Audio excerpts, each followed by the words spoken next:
का बहुत-बहुत स्वागत है प्रयास के इस यूट्यूब चैनल पे। और आज जो है हम लोग ज्योग्राफी के ही अपने पोर्शन में, जहाँ पे हमने अभी तक ओशनोग्राफी पढ़ रहे थे, उसके अंदर जो हमारे कुछ टॉपिक रह गए थे, जैसे कि सैलिनिटी यानी कि लवणता या खारापन, या जो है टाइड्स यानी कि ज्वार घाटा एक रह गया था हमारा, उसको आज हम लोग कवर करेंगे। तो बेसिकली सबसे पहले हम लोग जो है जो शुरू करने वाले हैं वो है सैलिनिटी से ही। तो सबसे पहले इसके अंदर जो मेन मेन मुद्दे हैं जिन पे हम आज बात करने वाले हैं, उनको पहले मैं डिस्कस कर लूँगा। तो जैसे कि आज हम लोग जो है वो कवर करेंगे कि बेसिकली खारापन होता क्या है, इसके क्या कारण है ये वो। और फिर हम देखेंगे कि इन्वायरमेंट पे इसका क्या असर पड़ता है, या जिस भी जल में पाया जा रहा है या ओशंस में पाया जा रहा है, समुद्र में पाया जा रहा है, उस पर क्या प्रभाव ये डालता है। फिर हम देखेंगे कि कौन कौन से जो है अलग अलग कारण हैं जिनकी वजह से जो है जो किसी भी एरिया की जो है सैलिनिटी जो है अफेक्ट होती है, या उसका खारापन अफेक्ट होता है। फिर हम देखेंगे कौन कौन से अलग अलग केमिकल्स इसमें पाए जाते हैं, और कौन सी केमिकल की सबसे ज़्यादा मात्रा होती है, ठीक है। फिर हम देखेंगे कि जो है एक तरीके से जो क्षैतिज इसका वितरण है वो किस प्रकार से है। और अगर हम देखेंगे तो इसका वर्टिकल यानी कि ऊपर से नीचे तक का जो इसका एक तरीके से समुद्र के अंदर का जो वितरण है वो किस प्रकार है। और कुछ एक्सेप्शंस हैं, जो कुछ जैसे कि कहाँ पे खारापन नहीं होना चाहिए वहाँ पे भी खारापन मिल जाता है। तो इन सारी चीज़ों पे हम चर्चा करेंगे आज, ठीक है। तो आइए हम लोग शुरू करते हैं। तो जैसे कि एक ये इमेज आप देख रहे हैं ना, तो इसके अंदर जो ये 0 पीपीटी है ना, आप ऐसे समझ लो ये पानी में नमक की मात्रा है। तो सबसे जो पहले होता है फ्रेश वाटर, उसके बाद जो होता है वो होता है आपका ब्रैकिश वाटर, है ना, हल्का सा जो है वो नमकीन पानी हो गया, फिर उससे ज़्यादा नमकीन पानी हो गया, फिर जो है आपका और ज़्यादा जो है एकदम ही बिल्कुल नमकीन पानी हो गया, तो उसमें 50 पीपीटी तक चला जाता है। तो सैलाइन वाटर जो है हम लोग यहाँ पे रेड सी सबसे ज़्यादा जो है आपको, मतलब कई सारे और भी हैं, मैं आपको अभी इस पर चर्चा करेंगे। तो बेसिकली थोड़ा सा मैं दिखाना चाहता था आपको किस तरीके से नमकीन जो अभी खारापन जैसे जैसे बढ़ता जाता है, तो जो है हमारा जो है एक प्रकार से जो नमक का कंटेंट है वो पूरा जो है बॉडी में बढ़ जाता है, मतलब वाटर बॉडी में जो भी है, ठीक है। तो ये आपको समझ में आ गया होगा। उसके बाद जो है यहाँ पे क्या लिखा हुआ है, डिफाइन द टोटल जो सैलिनिटी होती है, खारापन होता है, वो क्या होता है, जो सॉल्ट डिजॉल्व है किसी भी पानी में उसको बताता है। यानी कि 1 ग्राम पानी जो है amount of salt dissolve in one one के जी ऑफ सी वाटर, यानी कि मान लीजिए कि अगर 80 है, तो मतलब कहने का मतलब सीधी सी बात है, कितना ग्राम पानी, कितना ग्राम नमक जो है वो 1 केजी पानी में है, वो बताता है उसकी सैलिनिटी, ठीक है। तो इसको कुछ इस तरीके से डिनोट करते हैं, जैसे 24.7। तो अगर इतना हो जाता है तो वो क्या कहलाता है, खारा पानी कहलाता है, ठीक है, ब्रैकिश वाटर कहलाता है। तो ये चीज़ आपको मतलब दिखाने के लिए था कि यहाँ से इसके ऊपर से जो है शुरुआत होती है कि पानी नमकीन है, खारा के बाद नमकीन और ज़्यादा नमकीन, और फिर एकदम ही ज़्यादा जो है कई सारी इसकी जो है अलग अलग रेंजेस हैं, ठीक है। इफेक्ट्स क्या होता है, जैसे मान लीजिए अगर कहीं पे जो है नमकीन पानी है या कहीं पे खारा पानी है, तो वहाँ पे जो है लवणता कहीं की ज़्यादा होती है समुद्र की या किसी भी रीजन की, तो वहाँ पे जो है अलग अलग तरीके की चीज़ें दिखती हैं। जैसे कि मान लीजिए अगर कहीं पे एक आपका, मान लीजिए इस तरीके से आपका कहीं पे लेयर है, ठीक है, पानी की, तो यहाँ पे ज़्यादा अगर नमक होगा ऊपर, तो ये क्या करेगा, एक तरीके से यहाँ की डेंसिटी बढ़ जाएगी, घनत्व बढ़ जाएगा, तो ये नीचे आने लगेगा। बस यही चीज़ इसमें पहला पॉइंट बता रहा है, कंप्रेसिबिलिटी बढ़ जाती है सी लेयर में, ठीक है। दूसरी चीज़ है कि थर्मल एक्सपेंशन, यानी कि पानी में जो है गर्मी, मान लीजिए जो गर्म गर्म इसमें जो है ऊपर से सूर्य गिर रहा है, ठीक है, और जो सूर्य है वो अब जो है एक तरीके से ताप बढ़ाएगा, ताप करेगा, तो जो उसकी जो थर्मल एक्सपेंशन यानी कि वो कितना फैलेगा, यानी कि पानी कितना उबल सकता है, क्या हो सकता है, उसको भी कहीं न कहीं ये प्रभावित करता है, ठीक है। फिर वही पानी का टेम्परेचर हो गया, डेंसिटी मैंने आपको बता दिया, एब्ज़ॉर्प्शन एंड ऑफ इंसोलेशन कि हाँ, वो कितना जो है सोखता है इस बारे में, और इवेपोरेशन एंड ह्यूमिडिटी, अब कितना ज़्यादा जो है वो पानी सोखने की कैपेबिलिटी इस नमक की वजह से मतलब डिटरमाइन होगी, वो भी जो है कहीं न कहीं जो है आपको पानी में अगर ज़्यादा नमक है तो वो अलग तरीके से बिहेव करेगा पानी, है ना? उसमें हो सकता है इवेपोरेशन ज़्यादा हो सकता है कम हो, है ना? इस तरीके से। या फिर जो है अगर मान लीजिए कि पानी में खारापन कम है, तो क्या होगा, उसके अंदर इवेपोरेशन हो सकता है कम भी हो, है ना? तो इस तरीके से होता है। इसको हम जो है आगे मैं बता दूंगा आप लोगों को कि कैसे जो है ये डिपेंड करता है इवेपोरेशन और ह्यूमिडिटी पर, ठीक है। तो ये सारी चीज़ें हैं। उसके बाद क्या है, it also influence the composition of movement of the sea, ठीक है। तो अब जैसे कि मान लीजिए हम लोग ने पिछली बार पढ़ा था ना, कि पिछले लेक्चर में कि जो सी होता है उसमें ओशन जो होता है उसके अंदर कई सारे करंट्स फ्लो कर रहे होते हैं, है ना, कई सारे करंट्स फ्लो कर रहे होते हैं, कुछ घूमते हैं कुछ इस प्रकार से, है ना, इक्वेटर की तरफ से घूम जाते हैं, या कोई लैंड आ गया तो इस तरीके से अपना। तो ये जो करंट्स होते हैं ना, इनकी भी कहीं ना कहीं जो मूवमेंट होता है ये भी, मतलब ये जो सैलिनिटी होती है इनको भी कहीं अफेक्ट करती है। अब मान लीजिए कहीं पे ज़्यादा डेंस पानी है तो वो कहीं ना कहीं इसको फ्लो को धीरे कर देगा, इस प्रकार से कई सारी चीज़ें होती हैं, ठीक है। तो ये सारी चीज़ें भी मैटर करती हैं इसके अंदर। तो ये हो गया। और दूसरी चीज़ क्या है कि जो नमकीन पानी है, जो मतलब खारा पानी है, वो भी क्या करता है कि जो डिस्ट्रीब्यूशन ऑफ फिश है, मान लीजिए कहीं पे ज़्यादा खारा पानी होगा तो वहाँ पे क्या होगा, मछलियाँ कम हो सकती हैं, है ना, और मरीन रिसोर्सेज कम हो सकते हैं। तो इसी प्रकार से ये सारी चीज़ें रहती हैं, ठीक है। तो ये सारे कुछ पॉइंट्स आप याद रखिएगा कि इस प्रकार से अफेक्ट करता है अलग अलग चीज़ों को, ठीक है। ये एक पॉइंट हो गया। फिर उसके बाद क्या है, शेयर ऑफ डिफरेंट सॉल्ट्स। तो इसके अंदर क्या होता है, अलग अलग तरह के जो होते हैं सॉल्ट्स पाए जाते हैं, जैसे कि सोडियम क्लोराइड। तो सोडियम क्लोराइड की मात्रा सबसे ज़्यादा होती है, ये पॉइंट आपको ध्यान रखना है, ठीक है। NaCl भी बोलते हैं इसको। फिर मैग्नीशियम क्लोराइड होता है, फिर मैग्नीशियम सल्फेट होता है। इतने 3 याद रखिए।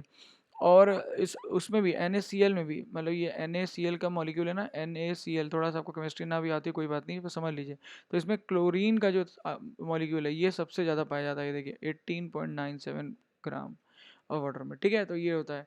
तो इसलिए जो आपको ध्यान रखना है कि जो NaCl में भी Cl ज़्यादा पाया जाता है, ठीक है। अब यहाँ पे कुछ चीज़ें हैं जिनको मैं बता देना चाहता हूँ। ये कुछ एक्सेप्शंस हैं, ये कुछ ऐसी लेक्स हैं जो कि इनबाउंड है, मतलब कहीं पे ये चारों तरफ से जो है इसमें लैंड है, ये मान लीजिए लैंड है, और ये है लेक, ठीक है। और ये क्वेश्चन आ भी चुका है कई बार, डेड सी वाला, ठीक है।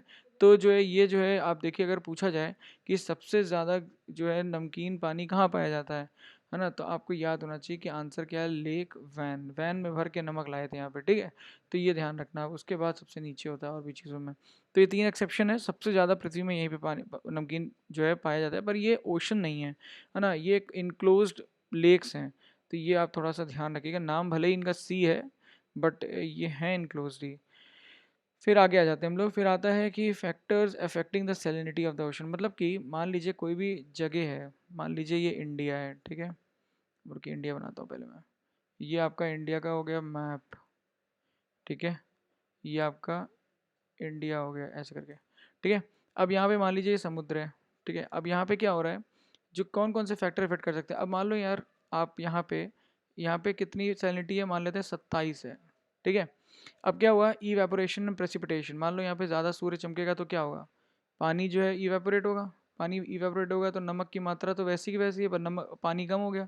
तो अब क्या हो जाएगा, सैलिनिटी हो जाएगी बढ़। अब सैलिनिटी कितनी हो जाएगी, अब सैलिनिटी हो जाएगी आपकी 32 फॉर एग्जाम्पल मान लेते हैं, ठीक है।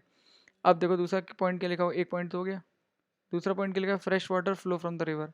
अब यहाँ पे कौन सी नदी आ रही है, सबको पता है, बे ऑफ बंगाल में कौन सी नदी गिरती है सबसे बड़ी, वो है हमारी गंगा नदी, यूं करके आती है ना, यूं करके। तो यहाँ पे गिरी, यहाँ पे आ गई हुगली, और यहाँ से आगे आगे आगे फिर गंगा गिर गई। तो यहाँ पे क्या होगा, यहाँ पे भी खूब सारा पानी आएगा, नया पानी आ रहा है जो कि नमकीन नहीं है। मैंने आपको वो डायग्राम दिखाया था ना बोतल वाला, तो उसके अंदर। तो यहाँ पे क्या होगा, यहाँ पे सैलिनिटी कितनी हो जाएगी, यहाँ पे 27 एवरेज है, यहाँ पे 32 हो गई, यहाँ पे पानी गर्म हो रहा है, यहाँ पे कितनी हो जाएगी, यहाँ पे और कम हो जाएगी, 25 हो जाएगी मान लो, क्योंकि यहाँ पे क्या हो रहा है, नया पानी आ रहा है। तो अब देख रहे हैं किस तरीके से सैलिनिटी एक ही ओशन है पर कैसे अलग अलग जो है आपको दिखाई दे रहा है, ठीक है। ये हो गया। अब मान लो एक आ जाता है ऑप्शन विंड का।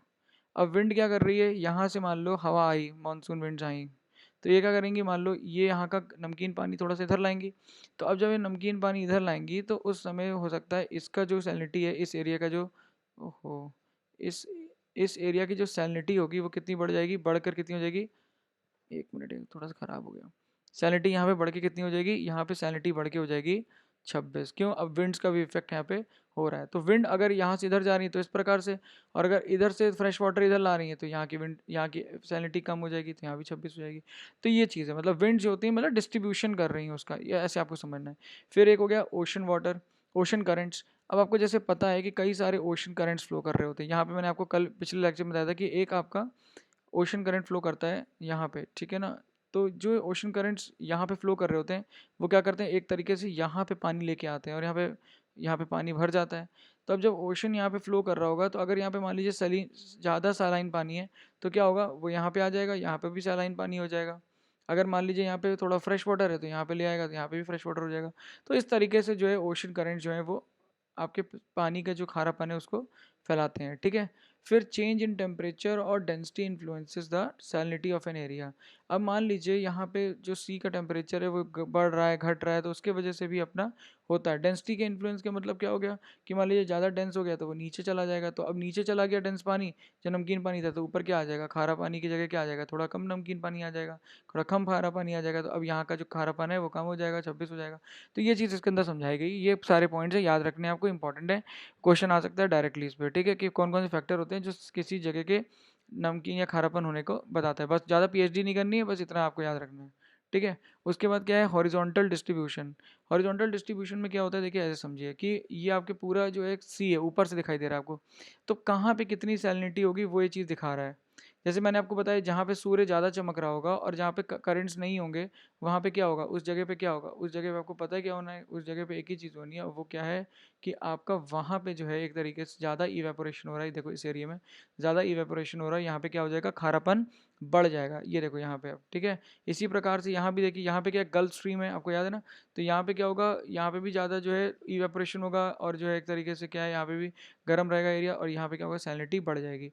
अब ये देख रहे हैं, अब ये देख रहे हैं मेडिटेरेनियन सी का एरिया, ये जो इधर इसके अंदर दिखाई दे रहा है आपको, है ना, ये एरिया जो मेडिटेरेनियन सी का, तो ये जो एरिया है ये देखिए इनक्लोज्ड है, मतलब कि चारों तरफ से बंद है, बस एक ही जगह इनलेट है, यहाँ पे स्ट्रेट ऑफ गिब्राल्टार कुछ करके है नाम उसका, वहाँ से, ठीक है। अब एक बार चेक कर लीजिएगा क्या नाम है, गिब्राल्टार है, गिब्राल्टर है क्या, ऐसी कुछ है, ठीक है, सॉरी फॉर दैट, बट है यहाँ पे।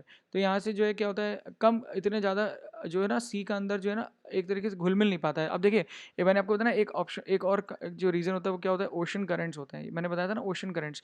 अब मान लो आप एक चीज़ बताओ, अगर यहाँ पे ओशन करंट्स नहीं जा रहा, मान लो ये जगह ऐसी है, मैं आपको दिखाता हूँ थोड़ा बना के, ये जो है ना, ये आपका स्पेन हो गया, ठीक है, और ऐसा करके आपका इटली हो गया, ठीक है, ये आपका इटली हो गया, और यहाँ पे आपका क्या है, यहाँ पे आपका जो है एक तरीके से अफ्रीका है, ठीक है। अब ये देखो कितनी कम जगह यहाँ पे, तो पानी अंदर और बाहर जाने के लिए कम जगह है, तो यानी कि क्या होगा, यहाँ पे जितना भी ये कि ये कौन सी जगह है, स्पेन है, देखना आप जरूर इसको मैप पे, ठीक है, तभी आपको चीज़ें समझ में आएंगी।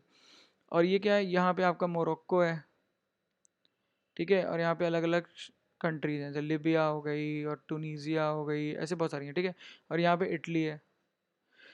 तो ये जो एरिया कहलाता है इसके बोलते हैं मेडिटेरेनियन सी, ठीक है, आपने पहले पढ़ा भी था, यहाँ पे कई सारी विंड्स बहती हैं, सिरको, हरमटन और दुनिया भर की सारी, ठीक है ना, और भी फ्लो करती हैं, और यहाँ पे भी आती हैं फोहन और ये सारी कुछ, ठीक है, आपको याद होना चाहिए ये सारी चीज़ें, ये सारी विंड्स होती हैं। तो अब यहाँ पे क्या है, यहाँ पे क्या है, एक तरीके से जो ओशन करंट्स आ रहा है, यानी कि जो ओशन का पानी अंदर फ्लो कर रहा है, बाहर फ्लो कर रहा है, वो बहुत ही लिमिटेड एरिया है यहाँ पे, है ना, बहुत कम है, तो क्या होगा, एक तरीके से ज़्यादा इफेक्ट नहीं डाल पाएगा, तो इसीलिए यहाँ पे क्या आ गया, सैलिनिटी ज़्यादा हो गई है।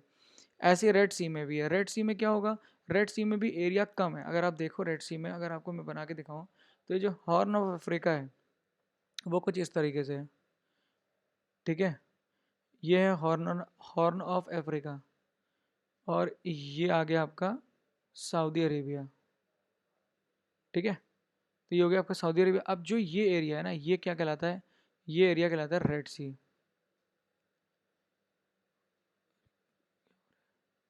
रेड सी, ठीक है, सॉरी थोड़ा इसको लिख नहीं पाया मैं ठीक से, एक मिनट। ये जो एरिया कहलाता है ये कहलाता है रेड सी, ठीक है, आप देखिएगा इसको मैप पे, और यहाँ पे एक हल्की हल्की सी एक चैनल है, उसका नाम आप बताएंगे कमेंट में अगर आपको याद है तो, ठीक है, वो आपको जो है हेल्प करता है बेसिकली क्या करने में, ये रेड सी को मेडिटेरियन सी से ज्वाइन करने में, तो उसको क्या बोलते हैं आपको बताना होगा। चलिए मैं उसको बता देता हूँ, उसको बोलते हैं स्वेज कैनाल, ठीक है। तो ये दो सी इसको ज्वाइन करता है, एक होता है रेड सी, रेड सी को ज्वाइन करता है किससे, आपको मेडिटेरेनियन सी से, पहला चीज़ आपको याद हो गई। एक और होता है उसका नाम है पनामा कैनाल, तो आपको ये पता करना है कि ये पनामा कैनाल कहाँ पर है, ठीक है, ये आपको ध्यान से ढूंढना है। तो जब ये आपका हो जाए, और एक और है, अगर शायद नाम मुझे ठीक से पता हो, तो वो उसका नाम है इस्थमस ऑफ करा, कारा कुछ करके है, सॉरी अगर नाम मैंने ये गलत लिखा, इसको आप सर्च करिएगा कहाँ पर है, ठीक है। और ये पनामा कैनाल, ये तीनों कौन कौन सी चीज़ को ज्वाइन करते हैं, और क्या है, ये तो कैनाल हैं दोनों, पर यहाँ पे प्रपोज्ड है, ठीक है। तो ये सारी चीज़ें हैं उसके अंदर, तो बेसिकली तो रेड सी इसलिए जो था बंद रहता है चारों तरफ से। अब देख रहे हैं ना आप, एक तरीके से बहुत कम इनलेट है, तो यहाँ पे ओशन करंट जाएगा कितना घूम पाएगा, तो इसलिए यहाँ भी नमकीन पानी रहता है। यानी कि आपको एक चीज़ यहाँ से समझ में आ गई, वो ये है कि अगर कोई भी जगह जो अगर वो एनक्लोज्ड है, यानी कि जहाँ पे ओशन करंट्स नहीं जा पा रहे हैं, वो जगह क्या होगी, एक तरीके से नमकीन होगी ज़्यादा, यानी कि खारापन वहाँ पे ज़्यादा होगा, ठीक है। तो ये चीज़ आप ध्यान रखिए। अब जैसे देखो ना, ये एरिया देखिए, यहाँ पे गल्फ स्ट्रीम जा रही आ रही बार बार, है ना, तो ये देखो हल्का सा येलोइश है, यानी कि यहाँ पे इतना ज़्यादा नहीं है खारापन, ठीक है ना। और मतलब, और यहाँ पे देखो, यहाँ तो एकदम ही कोई भी स्ट्रीम नहीं जा रही है, तो एकदम ही नीला पड़ा है, यानी कि यहाँ पे खारापन बहुत कम है, ठीक है ना। तो ये चीज़ इस तरीके से आपको ध्यान रखना है, ओके। अब इंडिया में देखिए, अगर आपसे क्वेश्चन पूछा जाएगा ना, तो इस तरीके से पूछा जाएगा, तो अरेबियन सी जो है वो देखो ज़्यादा खारा है as compare to Bay of Bengal, क्यों है बताइए, सोचिए एक मिनट के लिए पॉज करके। चलिए मैं बताता हूँ, वो इसलिए है क्योंकि आप देखो जितनी भी नदियाँ हैं, वो नदियाँ कहाँ पे जा रही हैं मोस्टली, जितनी गंगा हैं या बड़ी बड़ी नदियाँ जितनी भी हैं, नर्मदा हो गई, गोदावरी हो गई, कावेरी हो गई, वो सारी कहाँ गिर रही हैं? बे ऑफ बंगाल में गिर रही हैं। तो यानी कि बे ऑफ बंगाल में क्या है, एक तरीके से फ्रेश वाटर जा रहा है। तो जब कि कहीं भी किसी भी जगह अगर फ्रेश वाटर जाएगा, जैसे कि मैंने आपको बताया था, तो वहाँ पे क्या चीज़ होगी, वहाँ पे सैलिनिटी जो है वो एक तरीके से कम होती जाएगी। तो ये पॉइंट आपको याद रहेगा ना, तो बस ये चीज़ ध्यान रखिएगा, ठीक है। तो यही चीज़ यहाँ पे भी समझाई गई है कि इंडियन ओशन में जो एवरेज सैलिनिटी है, यानी कि जो सैलिनिटी की मात्रा है वो कितनी है, 35 है, आपको ध्यान रखना है, ठीक है। तो अभी क्या है, सबसे ज़्यादा क्या है, बे ऑफ बंगाल में सैलिनिटी कम है। क्यों? क्योंकि वहाँ पे बहुत सारा पानी आ रहा है, गैंजेस से, ब्रह्मपुत्रा से, गोदावरी से, कृष्णा से, नर्मदा से आ रहा है कि नहीं आ रहा है, आपको बताना है कमेंट में, ठीक है। नर्मदा कहाँ पे जाती है, आपको ये भी बताना है। फिर बे ऑफ बंगाल में जो है एक तरीके से कावेरी का भी पानी आ रहा है। तो ये सब चीज़ों की वजह से क्या हो रहा है, सैलिनिटी वहाँ पे जो है क्या है, आपकी कम है, ठीक है, एज़ कम्पेयर टू अरेबियन सी। है तो यहाँ पर भी, पर क्या है, कम है अरेबियन सी की। देखिए अरेबियन सी की ज़्यादा है। तो ये पॉइंट आपको ध्यान रखना है, इस पे क्वेश्चन बन सकता है एग्जाम में, ठीक है। एक्सेप्शंस कुछ क्या है, जैसे कि नॉर्थ सी जो है, नॉर्थ सी एक जगह दिखाता हूँ मैं आपको कहाँ पे। ये जो आपको एरिया दिख रहा है, ये जो एरिया दिख रहा है, ये एक जगह कौन सा एरिया है, ये नॉर्थ सी का एरिया कहलाता है। ये वाला एरिया जो है ये, ठीक है, ये है नॉर्थ सी आपका। तो अभी नॉर्थ सी में क्या है, देखिए क्या लिखा है, in spite of its location the high latitudes, मतलब काफ़ी ऊपर जो लैटिट्यूड्स के पास भी होने के बावजूद यहाँ पे सैलिनिटी ज़्यादा है, ठीक है। और वो इसलिए है क्योंकि नॉर्थ अटलांटिक ड्रिफ्ट है। अब ये जो नॉर्थ अटलांटिक ड्रिफ्ट क्या है, ये वही है गल्फ स्ट्रीम जो मैंने आपको पढ़ाया था पिछले लास्ट टाइम, है ना। तो ये जो ये होता क्या है, मैं आपको थोड़ा सा मैप से समझाता हूँ, ठीक है। इसको बंद करते हैं, मैप खोलते हैं अब आपके लिए एक, ठीक है। जब मैप देखेंगे ना तब ज़्यादा हमें समझ में आएगा चीज़ें, ओके। तो अब ये देखो आप यहाँ पे ये जो पॉइंट देख रहे हो, ये gulf stream, north Atlantic current दिख रहा है आपको, ये जो गल्फ स्ट्रीम होती है ना, जो आगे चली जाती है, तो इसमें लैब्राडोर करंट आके मिल जाता है यहाँ से ऊपर से, ठीक है। तो ये तब कहलाता है नॉर्थ अटलांटिक करंट। अब क्या हो रहा है, यहाँ से गर्म पानी जा रहा है, यूँ करके गर्म पानी जा रहा है ना, दिख रहा है ना जाते हुए, दिख रहा है कि नहीं दिख रहा है। तो ये जो है गर्म पानी ऊपर जा रहा है। अब जब ये ऊपर जाएगा तो यहाँ का जो एरिया था पहले ठंडा, वो हल्का सा गर्म हो जाएगा, पहली चीज़, हल्का सा गर्म हो जाएगा। दूसरी चीज़ क्या होगी यहाँ पे, कि यहाँ से ना गर्म पानी लेके एक जो जितना खारापन है वो थोड़ा बहुत यहाँ पे ले जाके यहाँ पे भर देगा, ठीक है ना। तो इस एरिया में जो नॉर्थ सी का एरिया है, यहाँ पे क्या हो जाता है, हल्का सा खारापन जो है ज़्यादा हो जाता है। ये आपको पॉइंट याद रखना है, ठीक है। तो ये इंपॉर्टेंट पॉइंट था। तो ये नॉर्थ सी का किस तरीके से, देखिए मैंने आपको एग्जाम्पल भी दिखाया कि किस तरीके से करंट जो है वो अफेक्ट कर रहा है किसी भी एरिया का, जो है वहाँ का जो खारापन है वो कितना होना चाहिए, ठीक है ना। अब दूसरी चीज़ है कि एक्सेप्शन एक तो आपने पढ़ लिया, salinity is however very low in the Black Sea due to the enormous fresh water influx of the sea. ऐसा क्यों लिखा गया, देखिए मैंने आपको बहुत सारे एग्जांपल बताए ऊपर, ध्यान से देखे थे आपने ना, कि ये था एक लेक वैन था, एक डेड सी था, एक ग्रेट सॉल्ट लेक था। ये सारे आपको ढूंढने हैं मैप पे, ठीक है। आपको इनके सामने लिखना है कौन सी कंट्रीज़ में ये मिलते हैं। मैं आप लोगों से पूछूंगा, और जो पेड ग्रुप में है ना उनसे तो खासकर पूछूंगा, ठीक है। जिसने नहीं बताया तो वो जो है आज उसको जो है देखते हैं, कुछ नहीं। पर जो है आपको जो है इनको याद होना चाहिए बेसिकली, इसलिए मैं कह रहा हूँ ताकि जो है आपको एग्जाम में जो है क्वेश्चन आ जाते हैं उसमें, ठीक है। तो ये चीज़ हो गई, तो कंट्रीज़ जो है वो आपको पता होना चाहिए। उसके बाद जो है यहीं पे अगर ये चीज़ इतना ज़्यादा है तो ब्लैक सी भी जो बंद बंद है, ब्लैक सी कहाँ पर है, आपको दिखाता हूँ मैं ब्लैक सी कहाँ पर है। आपको ये पोर्शन दिख रहा है, आपको ये वाला पोर्शन दिख रहा होगा, 1 मिनट में दिखा रहा हूँ। Let me just first remove this, okay. Okay, now हम देखते हैं इसको। तो आपको ये वाला पोर्शन दिख रहा है, ये देखिए अगर आप ध्यान से देखिए, ये जो दिख रहे हैं दोनों, तो ये कैस्पियन सी है, ये वाला कौन सा सी है, कैस्पियन है। और ये कौन सा है, ये वाला ब्लैक सी है, ध्यान रखिएगा, ठीक है। तो ब्लैक सी है, आपको ये भी याद होना चाहिए कौन कौन सी कंट्रियाँ जिसको जुड़ी हुई हैं, तो ये भी आपको आज देखना है। दो मैंने मैप फ़र्क दिए हैं, दोनों आपको देखना है, कैस्पियन सी वाला, कैस्पियन सी वाला और ब्लैक सी वाला, और ऊपर वाला भी देखना है कौन कौन सी कंट्री, ये जो क्वेश्चन दिया था, ठीक है।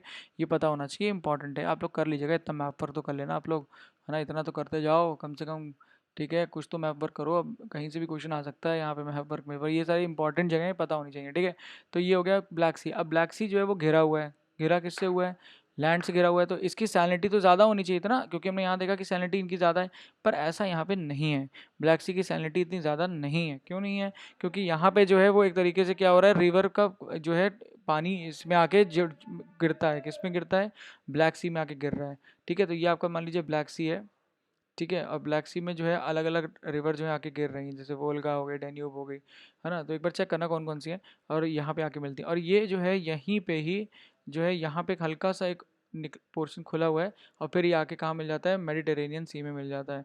तो यहाँ पे एक जो है स्ट्रेट है, आप उस स्ट्रेट का नाम भी आपको पता होना चाहिए। आप ये स्ट्रेट का नाम पता करके नीचे लिखिए कमेंट में, ठीक है। जो भी ये वीडियो देखे प्लीज़ थोड़ा सा होमवर्क करेंगे, आपको भी बेनिफिट होगा, आपको देखने को मिलेगा, ठीक है। ये चीज़ देख आप लिखिएगा कौन सा स्ट्रेट जो है जो है ब्लैक सी को मेडिटेरेनियन सी से जोड़ता है। तो ये आपको बताना है, ठीक है। ये हो गया हमारा 2 एक्सेप्शन जो आपको पता होने चाहिए थे।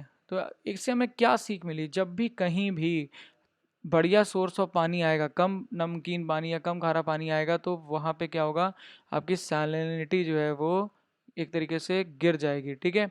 और कहीं पर भी जहाँ पर भी ओशन करंट्स आएंगे वहाँ पर भी क्या होगा, सैलिनिटी जो है वो क्या होगी, बढ़ सकती है या घट भी सकती है।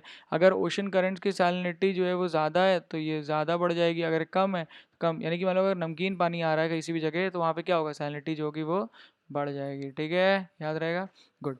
तो अभी जो है क्या है, आगे देखते हैं वर्टिकल डिस्ट्रीब्यूशन ऑफ सैलिनिटी। अभी क्या हमने जो है था हॉरिजॉन्टल डिस्ट्रीब्यूशन देख लिया ना, हॉरिजॉन्टल मतलब देख रहे हैं ना आप कि किस प्रकार से जो है समुद्र में कहाँ कहाँ ऊपर की सतह पर आपके नमकीन मतलब खारा पानी कहाँ पे ज़्यादा है कहाँ पे कम है, देख रहे हो आप। ये ध्यान रखना है, कुछ एक्सेप्शन आपको मैंने बताए हैं वो ध्यान रखना, वहीं से एग्जाम्पल में क्वेश्चन आता है। और ये देखो जनरली जो होता है यहाँ के पोर्शन में क्या होता है, वैसे कमी होती है सैलिनिटी, यहाँ देखो कमी हल्की हल्की है ना। पर यहाँ पे इक्वेटोरियल में क्या हो रहा है, ज़्यादा गर्मी हो रही है तो यहाँ पे ज़्यादा है। अरेबियन सी में ज़्यादा है, जो इनक्लोज जगह है जहाँ पे बंद एरिया वहाँ पे ज़्यादा है ना। पर अगर कहीं पे ज़्यादा पानी बारिश वो हो रही है, क्या बोलते हैं, नदियाँ आ रही हैं, तो वहाँ पे क्या होगा, सैलिनिटी कम हो जाएगी, ठीक है। तो ये बात ध्यान रखना आपको। Vertical distribution of the salinity में क्या है, मतलब जो वर्टिकल, मान लो ये एक ओशन है, तो अब यहाँ तुमने पढ़ लिया ऊपर सैलिनिटी कैसी, पर नीचे भी तो बताओ भाई कि नीचे सैलिनिटी कैसे जा रही है ना। या क्या समान थोड़ी ना हो सकती है कोई हर चीज़। तो यही चीज़ में बताया गया। अब देखो पर इसमें क्या होता है कि पोलर में जैसे मैंने आपको बताया, आपको देखा था ना नीला नीला एरिया हो रहा था पोलर में, देख रहे हैं आप, ये देखो यहाँ पे सैलिनिटी कम थी। तो यहाँ पे देखो सैलिनिटी हाई कहाँ पर है, सबसे ज़्यादा सब ट्रॉपिक्स में। सब ट्रॉपिक्स में क्यों है सबसे ज़्यादा, क्योंकि यहाँ पे जो होता है सूर्य चमकता रहता है और पानी नहीं बरसता, तो सबसे ज़्यादा तो सैलिनिटी यहाँ हो गई। फिर उसके बाद सैलिनिटी कहाँ पे होगी, इक्वेटर में, क्योंकि यहाँ पे सूर्य तो चमक रहा है पर क्या हो रहा है, हल्का फुल्का पानी बरसता है शाम को, ठीक है। तो यहाँ पे क्या हो जाता है, एक तरीके से सैलिनिटी हल्की कम हो जाती है। पर यहाँ पे क्या है, जो पोलर लैटिट्यूड्स हैं वहाँ पे सैलिनिटी थोड़ी कम होती है सरफेस में, वो इसलिए होती है क्योंकि यहाँ पे जो होता है ना, एक तो सबसे बड़ी बात है कि यहाँ पे इवेपोरेशन नहीं हो रहा है, ठीक है, यानी कि क्या ना, वाष्प नहीं बन रहा है ना, और ज़्यादा सूर्य भी नहीं चमक रहा है। और यहाँ पे जो है ये पानी जो है वो एक तरीके से जहाँ पे नमकीन पानी है ना इक्वेटर इक्वेटर पे, वहाँ से जनरली जो होता है ना, वहाँ से कुछ ऐसी चीज़ें करंट्स नहीं चल रहे होते हैं जो यहाँ पे आते हैं। एक्सेप्शन क्या है, नॉर्थ सी, जो मैंने आपको बताया था, ये नॉर्थ सी वाला एक्सेप्शन याद रखना। पर नॉर्थ सी को छोड़ दे तो हर जगह पे कमी है ना, कम कम ही आपके वहाँ पे खारापन मिलेगा, जो अपर लैटिट्यूड्स हैं, यानी कि ये वाले लैटिट्यूड्स की बात हो रही है, ठीक है, इन वाले लैटिट्यूड्स की। और ये जो कौन से हैं, ये जो दिखा रहे हैं सब ट्रॉपिक्स वाले लैटिट्यूड्स कौन है, ये वाले लैटिट्यूड्स हैं जो इंडिया के आसपास वाले हैं, है ना। यहाँ पे पानी भी नहीं बरस रहा है और गर्मी भी ज़्यादा है। और ये जो लैटिट्यूड्स हैं, ये वाले कौन से लैटिट्यूड्स हैं, ये लैटिट्यूड्स हैं इक्वेटर वाले। तो ये आपको पॉइंट्स यहाँ पे ध्यान रखने हैं, ठीक है। तो इक्वेटर में सबसे बीच में इक्वेटर है, और यहाँ पे सब ट्रॉपिक्स में सबसे ज़्यादा ऊपर होती है मतलब एक तरीके से सैलिनिटी। और सबसे कम कहाँ पे सैलिनिटी होती है, अपर लैटिट्यूड्स में, यानी कि यहाँ पर, ठीक है। तो इस तरीके से, और फिर क्या होता है, ये धीरे धीरे नीचे यहाँ पे थोड़ा सा बढ़ जाता है, मतलब एक तरीके से पोलर रीजन्स के पास। क्यों, क्योंकि देखो जहाँ पे जो भी नमक होगा वो क्या होगा, अगर मान लो सतह पे नमक है भी तो वो क्या होगा, नीचे आ जाएगा क्योंकि भारी हो जाएगी। तो इसलिए थोड़ा सा यहाँ पे जो है, जो मिडल यहाँ पे एरिया होता है वहाँ पे थोड़ा ज़्यादा सैलिनिटी होती है ऊपर के कंपेरिजन में, सिर्फ यहाँ पे जो अपर लैटिट्यूड्स हैं।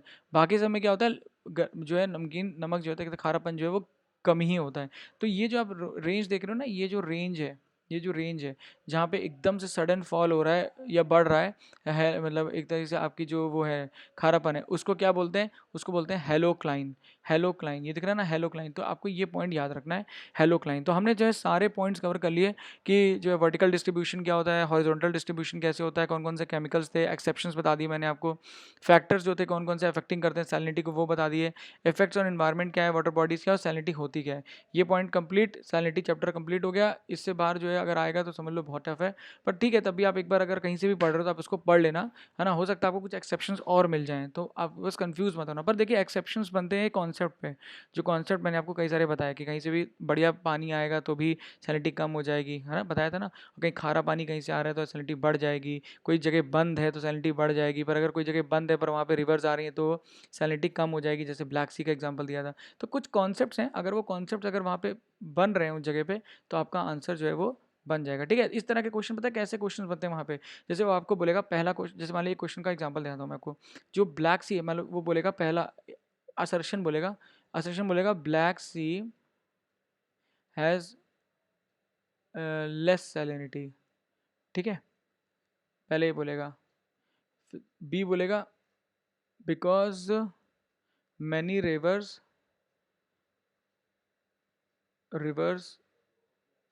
Drain in Black Sea. तो अब आपको नीचे 4 ऑप्शन देगा ना, तो यानी कि पहला इसका आंसर क्या होगा कि ए तो सही है पर बी जो है उसका सही रीज़न है। तो इस तरह के क्वेश्चंस आ सकते हैं, आप समझ रहे हो मेरी बात? तो ये आपको इस तरीके से अगर कॉन्सेप्ट आगा पता होगा तो आपके क्वेश्चन कर लोगे आप, ठीक है ना? ये ध्यान रहेगा। और मैंने जो आपको मैप वर्क दिया ना, आप उन मैप वर्क को जरूर करिएगा, मैप वर्क मत छोड़िएगा, ठीक है? यही मौका है, इसको कर लीजिए, बाद के लिए डालेंगे तो फिर वो टलता ही रहता है। फिर आ जाता है टाइड्स, यानी कि आपका जो ज्वार भाटा होता है। देखिए बहुत ईजी है, कुछ नहीं है इसको, कुछ लोगों को बहुत टफ लगता है। टॉपिक एकदम इजी टॉपिक है। 2 रीज़न होते हैं ज्वार भाटा आने के। होता क्या है, इसमें क्या होता है, ज्वार भाटा का मतलब क्या होता है, कुछ समय काल में अगर आप मान लीजिए यहाँ समुद्र पे खड़े हैं, आप ये हैं, ठीक है? आप ये खड़े हैं समुद्र पे अपना मोबाइल लेके फ़ोटो खींचने के लिए। अब क्या देखेंगे आप थोड़ी देर बाद कि पानी जो था पहले यहाँ था, अब पानी कहाँ पहुँच गया, पानी यहाँ पहुँच गया। तो यही टाइड होता है, ठीक है? पर इसके कुछ कारण हैं, 2 कारण हैं। एक तो हो गया जो सन और मून होता है ना, उसकी ग्रेविटेशनल पुल यानी कि गुरुत्वाकर्षण की वजह से होता है, ठीक है? और एक होता है सेंट्रीफ्यूगल फोर्स, यानी कि एक इस तरह का जो बल होता है जो बाहर की तरफ लगता है जब कोई गोल बॉडी या कोई भी बॉडी होती है सर्कल में नाच रही होती है, ठीक है? तो उसे बोलते हैं सेंट्रीफ्यूगल फोर्स, बाहर की तरफ जो बल लगता है, ठीक है ना? सेंट्रीपिटल की बात नहीं हो रही यहाँ पे, सेंट्रीफ्यूगल की बात हो रही है। इन दोनों की वजहों के वजह से ही, इन दोनों रीजंस के वजह से ही जो है आपको टाइड्स दिखता है अपने पृथ्वी के ऊपर। टाइड्स का मतलब हो गया पानी ऊपर नीचे होना, ठीक है ना? इतना समझ में आ गया? तो यहाँ पे देखिए, जहाँ पे ज़्यादा पानी मतलब सतह पे ऊपर आएगा वहाँ पे कम आएगा, जहाँ पे वहाँ पे होगा लो टाइड, और जहाँ ज़्यादा होगा वहाँ पे क्या होगा, हाई टाइड। ये आपको याद रहेगा, एज सिंपल एज दैट, ठीक है? तो ये चीज़ हो गई। अब इनके 2 रीज़न है, मैंने आपको दोनों रीज़न बता दिए, ठीक है? फिर एक होते हैं tidal currents, when the tide is channel between the islands और into bay estuary, they are called tidal currents. One such tidal current, ठीक है? तो टाइडल करेंट्स होते हैं। देखिए क्या होता है, जैसे मान लो आप, ये आपका लैंड है, ठीक है? ये लैंड जा रहा है, ऊपर से देख रहे हैं हम लोग, ठीक है? ऊपर से। और ये यहाँ पे जो छोटे छोटे पेड़ दिखाई दे रहे हैं, अब दिख रहा है ना, मज़ा आ रहा है अब देखने में आपको? ये ना कोकोनट के पेड़ हैं, छोटे छोटे छोटे, ऊपर से देख रहे हो क्या दिखेगा, यहाँ पे लोग लेटे हुए हैं, ठीक है? बढ़िया एकदम सन बाथ ले रहे हैं, ठीक है? अब क्या हो गया, यहाँ पे एक ये सी बीच है, और यहाँ पे हल्का सा एक बार बना हुआ है ना? ये हल्का सा एक क्या है, बार है, ठीक है? यहाँ पे आइलैंड्स हैं छोटे छोटे, टूटे टूटे, ठीक है? अब क्या हो रहा है, ये समुद्र है, यहाँ पे क्या है, समुद्र है, ये सब पेड़ हैं, ठीक है? ओके, यहाँ पे समुद्र है। तो यहाँ पे जब टाइड आएगा ना, यहाँ पे जब इस एरिया में, ऐसे एरिया में टाइड जब आता है, तो क्या होता है, यहाँ पे जब टाइड अंदर आएगा, मान लो अब जहाँ पे एकदम से पानी ऊपर आ रहा है, तो क्या होगा, उस पानी को कहीं ना कहीं जगह कम मिलेगी, जगह कम मिलेगी, तो ये हल्का हल्का पानी जो यहाँ पे होगा, जो यहाँ पे धक्का इधर की तरफ बढ़ना चाह रहा होगा, उसको वापस आना पड़ेगा। तो क्या होता है, ऐसे एरिया में टाइड जो होते हैं वो थोड़े से ऊंचे हो जाते हैं, और थोड़े से और ज़्यादा फोर्स मतलब शक्तिशाली हो जाते हैं, ठीक है? वो हल्का सा जो होते हैं थोड़े ज़्यादा ऊपर भी आते हैं और थोड़ा सा तेज आते हैं, ठीक है? तो उन्हीं को ही हम क्या बोलते हैं, बस ऐसे समझ लो, उनको बोलते हैं टाइडल करेंट्स। समझ में आ गया? तो ये इस तरह से समझ में आ गया, एनक्लोज्ड है, यानी कि ये भी लैंड है और ये भी लैंड है, और इनके बीच में जो करंट आया समुद्र से, वो क्या कहलाता है आपका, एक तरीके से टाइडल करेंट्स कहलाते हैं, ठीक है? तो ये आप पॉइंट याद रखना। फिर टाइड्स बेस्ड ऑन फ्रीक्वेंसी की बात जब हम करते हैं, टाइड्स जो है वो फ्रीक्वेंसी की बात, ठीक है? यानी कि कितनी बार आ रहा है कोई टाइड, उसके ऊपर टाइड्स होते हैं, वो 3 तरह के होते हैं, ठीक है? तो एक होता है सेमी डाययूरनल टाइड, यानी कि 2 high tides and 2 low tides each day. जब 2 हाई टाइड और 2 लो टाइड, हाई टाइड समझ गए ना आप, मतलब जब पानी ऊपर बढ़ रहा है तो हाई टाइड हो गया, जब नीचे जा रहा है तो लो टाइड हो गया। मान लो अभी यहाँ पे पानी की सतह है, ये आप खड़े हैं हार्बर के ऊपर, ठीक है? ये आप खड़े हैं फ़ोन लेके अपना सेल्फी ले रहे हैं, ठीक है? अब क्या हुआ, पानी जो है ऊपर जा रहा है तो क्या होगा, हाई टाइड हो जाएगा। जब पानी वापस नीचे आ रहा है और थोड़ा नीचे चला गया तो लो टाइड हो गया। ये चीज़ होता है हाई टाइड लो टाइड, ठीक है? तो ये आप ध्यान रखना, जब 2 बार होता है तो उसे बोलते हैं सेमी डायरोनल टाइड। और डायरोनल टाइड क्या होता है, only 1 high tide and 1 low tide. यानी कि अभी क्या हो रहा था, एक बार यहाँ पे क्या हो रहा था, मान लो सुबह 8 बज रहे हैं तो पानी ऊपर गया, फिर 12 बजे तो पानी नीचे चला गया। अब क्या हुआ, फिर 8 बजे, फिर नहीं, फिर 2 बजे तो फिर पानी ऊपर आने लगा, और फिर 4 बजे तो पानी नीचे चला गया। ये 2 बार 3 बार हुआ ना, इस तरीके से। पर अगर यही चीज़ 2 बार हो तो उसको क्या बोलते हैं, डाययूरनल टाइड बोलते हैं, ठीक है? तो ये बात ध्यान रखना आप। पर कुछ कुछ ऐसी जगह हैं, कुछ कुछ ऐसी, इनको नाम याद रखना, कुछ कुछ ऐसी जगह हैं जहाँ पर टाइड जो होता है ना, एक दिन में कम से कम 6 से 8 बार आता है। तो वो जो है एक ऐसी जगह का नाम क्या है, साउथ हैम्पटन जगह है, ठीक है? यहाँ पे क्या 6 से 8 बार आता है, और 2 हाई टाइड्स आती हैं नॉर्थ सी से, और यहाँ से 2 हाई टाइड आती हैं इंग्लिश चैनल से, 2 नो टाइड्स। इतना आपको नाम नहीं याद रखना है, बस आपको साउथ हैम्पटन याद रखना है, ठीक है? और वहाँ पे 6 से 8 बार भी आ जाता है। तो ये जो ना ग्रेट ब्रिटेन है, मैं आपको थोड़ा बना देता हूँ ग्रेट ब्रिटेन। मान लो ये अजीब सा बन गया ग्रेट ब्रिटेन तो, है ना? चलो ठीक है, काम चला हुआ हमारा ग्रेट ब्रिटेन है, ये आयरलैंड का एरिया हो गया, ठीक है। तो अभी जो है ये आयरलैंड नहीं हो गया, ये वेल्स का एरिया हो गया, ठीक है। तो अब ये क्या है, ग्रेट ब्रिटेन है। अरे खिचपिच हो गई, यहाँ पे बनाता हूँ नीचे, ठीक है, तो आपको अच्छे से समझ में आएगा। रेड लेता हूँ ताकि आपको ग्रेट ब्रिटेन समझ में भी आए। तो ये हो गया आपका ग्रेट ब्रिटेन, मान लो ये है आपका ब्रिटेन का एरिया, और ये हो गया आपका वेल्स, ठीक है। तो यहाँ पे है लंदन। अभी क्या है, अभी यहाँ पे जो है ये लंदन हो गया, और यहाँ पे जो है आपका क्या है, यहाँ पे जा रहा है फ्रांस। तो जो ये एरिया है ना ग्रेट ब्रिटेन और इसके बीच का, इसको क्या बोलते हैं, इसको बोलते हैं इंग्लिश चैनल। इंग्लिश चैनल, ठीक है। ध्यान से सुनना आप, तभी समझ में आएगा, इंग्लिश चैनल, ठीक है। और ये जो एरिया है इसको क्या बोलते हैं, नॉर्थ सी, ठीक है, नॉर्थ सी। और ये हो गया, और एक और था इसके अंदर, बस ठीक है। तो जो यहीं पे कहीं पे है साउथ हैम्पटन भी, ठीक है। जो साउथ हैम्पटन है वहाँ पे क्या होता है कि वहाँ पे 6 से 8 बार आता है, 2-3 बार तो इनकी वजह से आ जाता है, 4-5 बार इसकी वजह से आ जाता है। तो इसलिए जो है यहाँ, क्योंकि यहाँ पे सी है ना, ये इंग्लिश चैनल क्या है, एक सी है, तो इसके वजह से और ऊपर वाले सी की वजह से, दोनों की वजह से क्या हो जाता है, आपके यहाँ पे टाइड्स आते हैं। तो ये एक एक्सेप्शन है जहाँ पे कई बार टाइड आता है, वरना जनरली सेमी डायरोनल या डायरोनल ही रहता है, ठीक है। ये तो हो गए। और एक होते हैं मिक्स टाइड, यहाँ पे कभी कभी कभी कभी ऊपर हो जाता है, कभी कभी नीचे, ऐसे फिक्स नहीं रहता नंबर, बस 3 तरह के, ठीक है। फिर टाइड बेस्ड ऑन फ्रीक्वेंसी, मतलब कितनी बार आ रहा है, और tides based on the sun and moon and the earth position. ये थोड़ा एग्जांपल इंपॉर्टेंट होता है क्योंकि इस पे क्वेश्चन पूछ लेता है, ठीक है, क्योंकि डिस्टिंक्टिव है, इजीली समझ में आ जाता है बच्चों के, तो यहीं से क्वेश्चन पूछ लेते हैं बस। स्प्रिंग और न्यूब टाइड, 2 तरह के टाइड होते हैं। एक होता है स्प्रिंग टाइड, जब भी सूर्य, देखो आप ये फोटो देखो समझ में आ जाएगा, जब भी सूर्य अर्थ और मून, ये सूर्य अर्थ और मून एक लाइन में हो, तब उसे बोलते हैं स्प्रिंग टाइड, ठीक है। इसमें सबसे ज़्यादा टाइड आता है, हाई टाइड्स आते हैं, हाई टाइड्स बहुत ज़्यादा आ जाएंगे, ठीक है। और एक होता है नीप टाइड्स। नीप टाइड्स में क्या होता है कि ये लोग ना 90 डिग्री पे होते हैं, ये जो होते हैं 90 डिग्री पे होते हैं, यहाँ पे भी 90 डिग्री में, देखो अब यहाँ पे भी 90 डिग्री में दिख रहा है, 90 डिग्री एंगल। तो जब इस तरीके का होता है उसे बोलते हैं नीप टाइड, ठीक है। तो ये नीप टाइड याद रखना। तो ये फुल मून के टाइम में होता है और ये न्यू मून के टाइम में। तो फुल मून और न्यू मून को क्या बोलते हैं नीचे लिख के बताएंगे आप लोग, ठीक है। और फर्स्ट क्वार्टर में होता है, मतलब फर्स्ट क्वार्टर छोड़ दो, बस ये याद रखो कि यहाँ पे 90 डिग्री पे होता है। तो जब 90 डिग्री में होगा तब स्प्रिंग टाइड और न्यू टाइड होगा। अब इसको पढ़ लेते हैं। When the sun and the moon, यही चीज़ बताई गई, दे और हाइट ऑफ द टाइड जो होते हैं वो क्या होता है, ज़्यादा हो जाते हैं इस केस में, ठीक है। तो ये पॉइंट आपको ध्यान रखना है। फिर क्या होता है यहाँ पे, एक होता है स्प्रिंग टाइड। यहाँ पे क्या होता है, स्प्रिंग टाइड जो होता है, वही स्प्रिंग टाइड के बारे में जानिए। ये क्या होता है, ये बेसिकली ट्वाइस होता है किसी भी मंथ में, ठीक है। तो ये पॉइंट आपको ध्यान रखना है कि ये जो है कोई भी जगह में 2 बार होता है स्प्रिंग में। ये पॉइंट यहाँ पे है इम्पॉर्टेंट, ओके।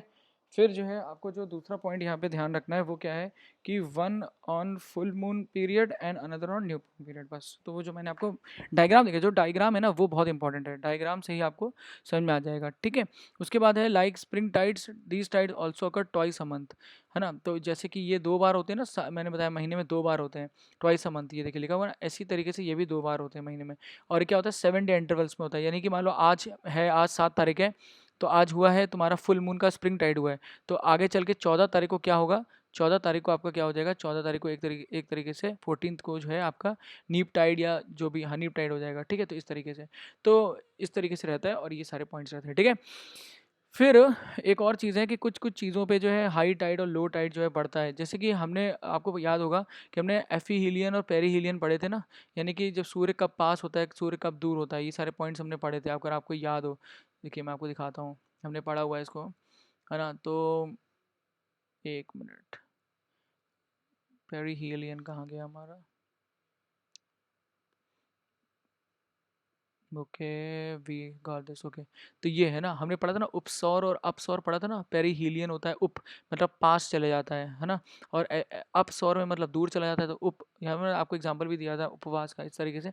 तो यहाँ पे जो होता है, ये हीलियन का मतलब हो गया सूर्य हो गया, ठीक है। पेरीहीलियन मतलब सूर्य पास है अभी। तो इसी प्रकार से जब हम इसको पढ़ते हैं, यानी कि आपका जो इसमें पढ़ते हैं टाइड्स में, तो टाइड्स में जो चंद्रमा पास होता है ना, चंद्रमा, तो उसके लिए भी हम 2 वर्ड यूज़ करते हैं, उसका नाम होता है पेरीग्री एंड एपोजी। जनरली सैटेलाइट के केस में यूज़ करा जाता है, पर यह है क्योंकि चंद्रमा भी हमारी सैटेलाइट है, इसलिए अर्थ की, इसलिए हम उसको भी यूज़ करते हैं। तो पेरीगी क्या होगा, जब वो पास होगा चंद्रमा, जब भी पास होगा तो क्या करेगा, ज़्यादा गुरुत्वाकर्षण होगा, ज़्यादा गुरुत्वाकर्षण होगा तो क्या होगा, हाई टाइड आएंगे, मतलब कि ज़्यादा खींचेगा पानी, ज़्यादातर उसकी तरफ खींचेगा तो पानी ज़्यादा उठेगा, ठीक है ना। तो ये चीज़ ध्यान रखिए, अपोजी एंड अपोजी मतलब जब दूर हो जाएगा चंद्रमा थोड़ा सा पृथ्वी से, तो ये ध्यान रखिएगा। फिर द डिस्टेंस बिटवीन द, अब आपसे क्वेश्चन पूछते हैं, देखिए, the distance between the earth and the moon is minimum when the moon is in आपको ये बताना है, ठीक है? नीचे आप लिख बताइएगा सेक्शन में कि इसका आंसर क्या होगा। तो इसी के साथ जो है हमने अपना ओशिनोग्राफी का इंपॉर्टेंट पोर्शन खत्म कर लिया, और कल से अब हम लोग जो है यानी कि नेक्स्ट लेक्चर से हम लोग शुरू करेंगे वेजिटेशन। तो वेजिटेशन में सबसे पहले हम लोग देखेंगे कि कौन-कौन सी जो है अलग-अलग वेजिटेशन कहाँ-कहाँ पाए जाते हैं। कोरल्स भी हम थोड़ा-सा पढ़ेंगे, कोरल्स एक रह गया हमारा चैप्टर, और जो है वो हम वेजिटेशन में ही कवर करेंगे, थोड़ा वेजिटेशन का पार्ट है वो। तो जो है उसको हम कवर करेंगे वहाँ पे, और जो है फिर हम धीरे-धीरे अपना ज्योग्राफी का पोर्शन जो है वो कंप्लीट कर लेंगे कुछ आने वाले दिनों में, ठीक है? तो अगर आपको ये वीडियो अच्छा लगा हो तो प्लीज़ कमेंट करके बताइएगा और लाइक करिएगा। मुझे इस सबसे बहुत मोटिवेशन मिलता है आप लोग की हेल्प करने के लिए। तो इसी तरीके से बने रहिए और वीडियो देखते रहिए। आप सभी का बहुत-बहुत धन्यवाद, बहुत-बहुत आभार।